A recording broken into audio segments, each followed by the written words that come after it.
नमस्कार, आप देख रहे हैं स्वतंत्र खबर, जन की आवाज़ सच्चाई के साथ।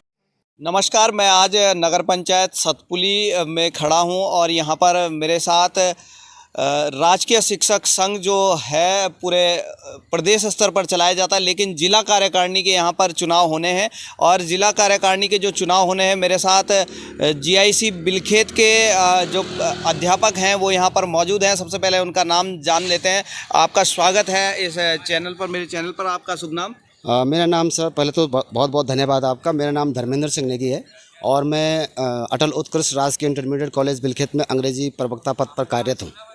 और जैसे कि आप अंग्रेजी प्रवक्ता पद पर कार्यरत हैं और अटल उत्कृष्ट जो कि एक ड्रीम प्रोजेक्ट है उत्तराखंड में, अटल उत्कृष्ट जो विद्यालय बनाए गए हैं वो ड्रीम प्रोजेक्ट है, उसके तहत कितना काम हो रहा है वो भी हम जानेंगे। लेकिन सबसे पहले हम यह जानना चाहेंगे कि आपके जो चुनाव होने हैं, आप जिला मंत्री के पद पर यहाँ पर आप चुनाव लड़ रहे हैं और आने वाले 30 और 1 तारीख को इसमें जो निर्वाचन की प्रक्रिया है वो सारी प्रक्रिया यहाँ पर होनी है, मतदान से लेकर के और जो नॉमिनेशन से लेकर के। तो हम ये जानना चाहेंगे कि इस दौरान आपकी क्या क्या मांगे, क्योंकि आप जिला मंत्री बड़ा अहम पद है और इस पद पर बड़ी जिम्मेदारियां भी होती हैं, तो क्या क्या ऐसे मुद्दे रहेंगे जिनके लिए आप लगातार लड़ाई करते रहेंगे? जी, आपने बहुत अच्छा कहा है कि जिला मंत्री पद एक अहम पद होता है और इस पद पर जो व्यक्ति बैठता है उसको पूरे जनपद के राजकीय शिक्षकों की और अपने छात्र छात्राओं के हित को ध्यान में रखना पड़ता है।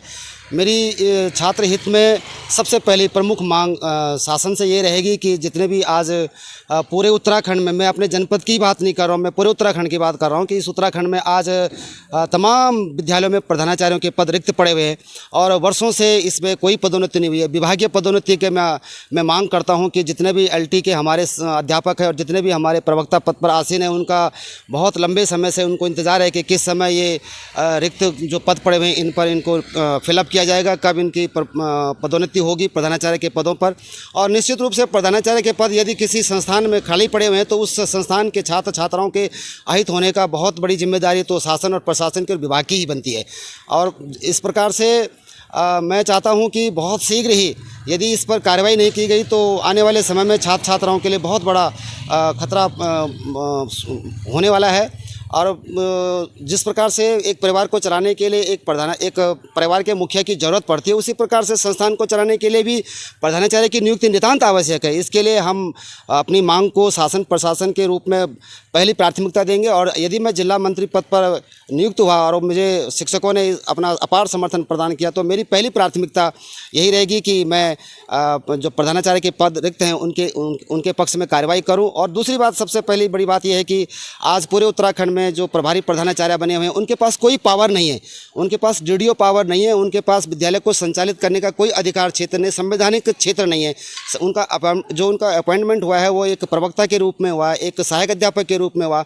और जब जिम्मेदारी की बात आती है तो शासन प्रशासन और विभाग पूरी जिम्मेदारी हमारे अध्यापकों पर थोप देती है और प्रधानाचार्य के पद की भी जिम्मेदारी उन पर थोप देती है, जबकि उनका संवैधानिक क्षेत्र नहीं हो, उनके शिक्षण कार्य को बाधित करता है। उनका इस प्रकार का कार्यक्रम जो सरकार ने उन पर थोपा है ज़बरदस्ती, वो अपने मूल शैक्षणिक क्षेत्र से हट करके इस प्रभागीय जो प्रभारी का काम करते हैं उसमें उनको बहुत दिक्कतें आती है। कोई संसाधन भी उपलब्ध नहीं है आज के विद्यालयों में, इस प्रकार के संसाधन भी मौजूद नहीं, कोई कंप्यूटर एक्सपर्ट नहीं है हमारे विद्यालयों में।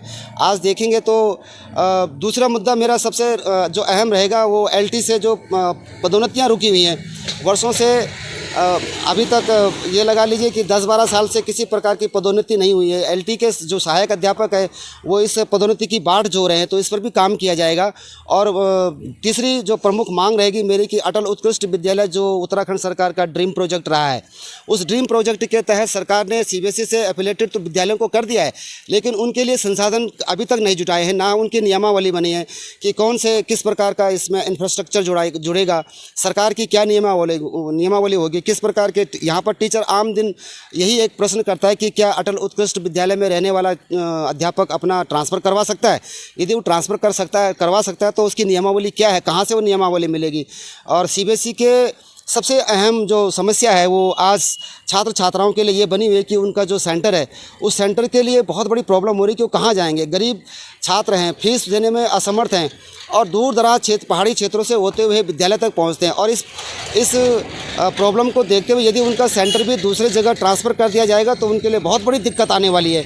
कौन उनको उस डेली पेपर में सुबह गुलदार का अलग खतरा बना रहता है और सुबह उनको पहाड़ी क्षेत्रों से गुजरना पड़ता है, तमाम प्रकार की समस्याओं से उनको गुजरना पड़ता है। तो इस ड्रीम प्रोजेक्ट के तहत जो ये सीबीएसई एफिलेटेड स्कूल किए गए हैं सरकार के द्वारा, उनके पूरी सुख सुविधाओं से उनको जोड़ना चाहिए, उनमें संसाधन जोड़ने चाहिए, तभी जाकर के काम करने का मज़ा भी आएगा और फिर छात्र हित को भी देखा जाएगा। इसमें जिले में एक सेंटर है या कितने सेंटर? इस प्रत्येक ब्लॉक में सरकार के द्वारा 2 अटल उत्कृष्ट विद्यालयों का जो ड्रीम प्रोजेक्ट था वो तैयार किया गया और उसमें उन्होंने एफिलेशन भी कर दिया है।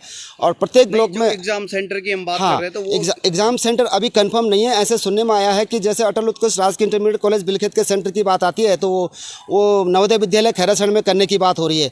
और अब हमारे पास 5-5, 6-6 प्रेफरेंस मिली है कि आप अपने फॉर्मेट में ये फिलअप करके भेजिए कि आपके नियरेस्ट जो सीबीएसई एफिलेटेड स्कूल्स हैं सेंट्रल गवर्नमेंट स्टेट गवर्नमेंट के, जैसे कि राजीव गांधी नवोदय विद्यालय संतुधार में है और नवोदय विद्यालय जवाहर नवोदय विद्यालय खैरासण में। हो सकता है कि हमारा अटल उत्कृष्ट विद्यालय का जो सेंटर है वो इन दोनों विद्यालयों में से किसी भी विद्यालय में जाने की उम्मीद है।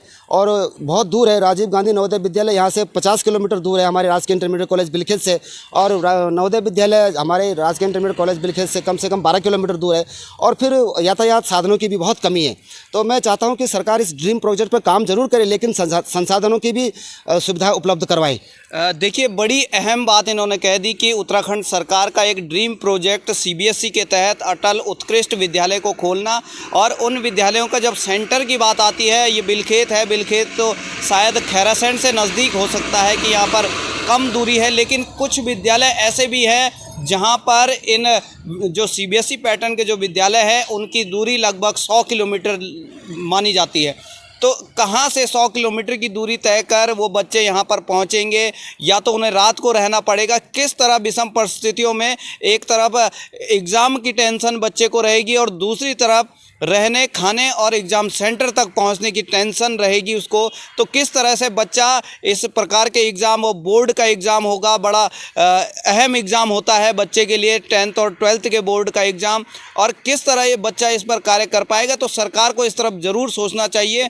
और नेगी जी, आपको भी बहुत बहुत बधाई कि आप जिला महामंत्री के पद पर आप लड़ रहे हैं, और उम्मीद करते हैं कि जिस तरह आप इस जुझारू प्रवृत्ति के साथ इन सारे मुद्दों को आप उठाने के लिए लगातार प्रयास कर रहे हैं, तो इसी तरह आप जिला मंत्री के पद पर नियुक्त जब हो जाएंगे तो निस्संदेह इस पर कार्य करेंगे और इस पर कुछ न कुछ आगे कुछ न कुछ सरकार के लिए या अपने शिक्षक संघ के लिए, छात्रों के लिए आप इस पर नज़ीर पेश कर पाएंगे। तो आप एक और संदेश कुछ आप। हाँ, मैं एक और यहाँ पर अपनी समस्या उठाऊंगा जिस पर बहुत समय से लोग लड़ते आ रहे हैं लेकिन उसमें अभी तक सॉल्यूशन नहीं हुआ है।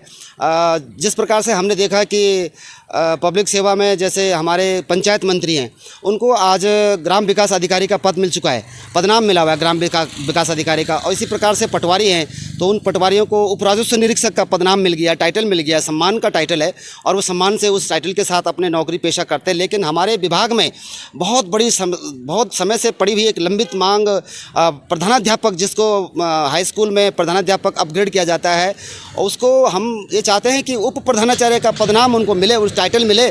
हम उस टाइटल को मांगने के लिए शासन विभाग से भीख मांग रहे हैं। हम इतने सम्मान के पात्र भी नहीं हैं कि क्या हमें एक जो हमारे माध्यमिक विद्यालयों में जो हेडमास्टर बनते हैं उनको उप प्रधानाचार्य का पद दिया जाए, जबकि सीबीएसई के तमाम विद्यालयों में एक वाइस प्रिंसिपल भी नियुक्त किया जाता है और उस वाइस प्रिंसिपल के तहत उसके ऊपर एक प्रधानाचार्य बैठा जाता है। तो हम हाई स्कूलों में तैनात जो हमारे अपग्रेड जो टीचर्स, जिनको तथाकथित प्रधानाध्यापक के नाम से शासन द्वारा पुकारा जाता है, हम चाहते हैं कि बड़े गर्व के साथ और सम्मान के साथ हम उनके टाइटल को बदलना चाहते हैं। हम उस टाइटल को बदलने के लिए शासन विभाग से बहुत सालों से मांग करते आ रहे हैं। और इस मेरी दूसरी प्राथमिकता, समझो चाहे तीसरी चाहे कोई भी प्राथमिकता, जितने भी मुद्दे मैं यहाँ पर बोल रहा हूँ, हम उनको प्रधानाध्यापक के नाम से नहीं पुकारेंगे, हम उनको उप प्रधानाचार्य के नाम से पुकारेंगे। ये मेरी प्राथमिकताओं में भी रहेगी। ठीक है। बहुत बहुत धन्यवाद नेगी जी और अग्रिम शुभकामनाएं आपको। और शिक्षक संघ के लिए कोई संदेश आप देना चाहेंगे, क्योंकि आने वाले 30 और 1 तारीख को कोई आपका चुनाव है, तो आप क्या संदेश उनको देना चाहेंगे? बहुत बहुत धन्यवाद सर, जो आपने एक बहुत महत्वपूर्ण भूमिका इसमें निभाई है। तो मैं अपने राजकीय सेवा में रहने वाले तमाम शिक्षकों से एक अपील करना चाहता हूं कि यदि आपके पास एक कर्मठ जिला मंत्री पद पर दावेदार इस समय मौजूद है तो वो धर्मेंद्र सिंह नेगी है। और मैं आपको भरोसा दिलाता हूं कि आप भारी से भारी संख्या में आकर के छात्र हित को देखते हुए, सर मैं अपने हित को नहीं देखूंगा, मैं सबसे पहले छात्र हित को देखूंगा। और उस छात्र हित के लिए आप बहुत बड़ी संख्या में जनपद मुख्यालय में आएंगे और भारी मतों से अपार समर्थन दे करके अपने इस छोटे और बड़े भाई धर्मेंद्र सिंह नेगी को जिला मंत्री पद पर विजयश्री दिलाएंगे। मैं आपका बहुत बहुत आभारी रहूँगा और आपको भरोसा दिलाऊंगा कि पूरे उत्तराखंड में जनपद, डिस्ट्रिक्ट पौड़ी गढ़वाल राजकीय शिक्षक संघ कार्यकारिणी में एक टॉप पोजीशन पर रहेगा। और मैं इसको टॉप पोजीशन दिलाने के लिए किसी भी हद तक को जाने के लिए तैयार हूँ। और आप सब लोगों का एक बार फिर मेरे साथ जुड़ने के लिए बहुत बहुत धन्यवाद। अपार समर्थन के लिए आपका मैं हमेशा कृतज्ञ, आपका उपकार मैं कभी नहीं भूलूंगा। और क्योंकि हम एक मिशन के लिए बढ़ रहे हैं, मेरे पास मिशन भी है और विज़न भी है। और जिस व्यक्ति के पास मिशन है और विज़न है उसको कभी पीछे नहीं छोड़ना चाहिए। एक बार उसको देखना चाहिए कि वास्तव में मैंने दिन रात एक किए हैं इस राजकीय शिक्षक संघ के संघर्ष के लिए। तो आप लोगों से, भाई बहनों से, शिक्षिकाओं से और तमाम जनपद के भाई बहनों से, शिक्षकों और शिक्षिकाओं से मेरा निवेदन है कि वो बड़ी संख्या में आकर के धर्मेंद्र सिंह नेगी, मेरा नाम धर्मेंद्र सिंह नेगी है, मैं अंग्रेजी प्रवक्ता पद पर कार्यरत हूँ। अटल उत्कृष्ट राजकीय इंटरमीडिएट कॉलेज में एक कर्मठ अध्यापक के रूप में मैं अपने शैक्षणिक क्षेत्र को पहले प्राथमिकता देता हूँ। और मैं सख्त अनुशासन प्रिय व्यक्ति हूँ और मुझे इस राजकीय शिक्षक सेवा में एक अनुशासन भी लाना है, पारदर्शी भी इसको बनाना है और संघ की तमाम कार्यवाहियों को इकाई स्तर तक भी ले जाना है। आपने मेरी बातों को सुना, बड़े गंभीर से सुना और इसको आप शेयर भी करेंगे और इसका प्रचार प्रसार भी करेंगे, अपने साथ लोगों को जोड़ेंगे। मैं आपका उपकार कभी नहीं भूलूंगा। बहुत बहुत धन्यवाद, नमस्कार। बहुत बहुत धन्यवाद नेगी जी आपका, और आपको बहुत बहुत बधाई कि आप इस पद पर निर्वाचित हों। और इसके जिस तरह की आपकी जो सारी मंशा है और जिस तरह के आप जो शिक्षक हित में, छात्र हित में कार्य करना चाहते हैं, निरंतर आप इस तरह से कार्य करते रहे। आपको बहुत बहुत शुभकामनाएं। मनीष कुकसाल, स्वतंत्र, सतपुली से। धन्यवाद।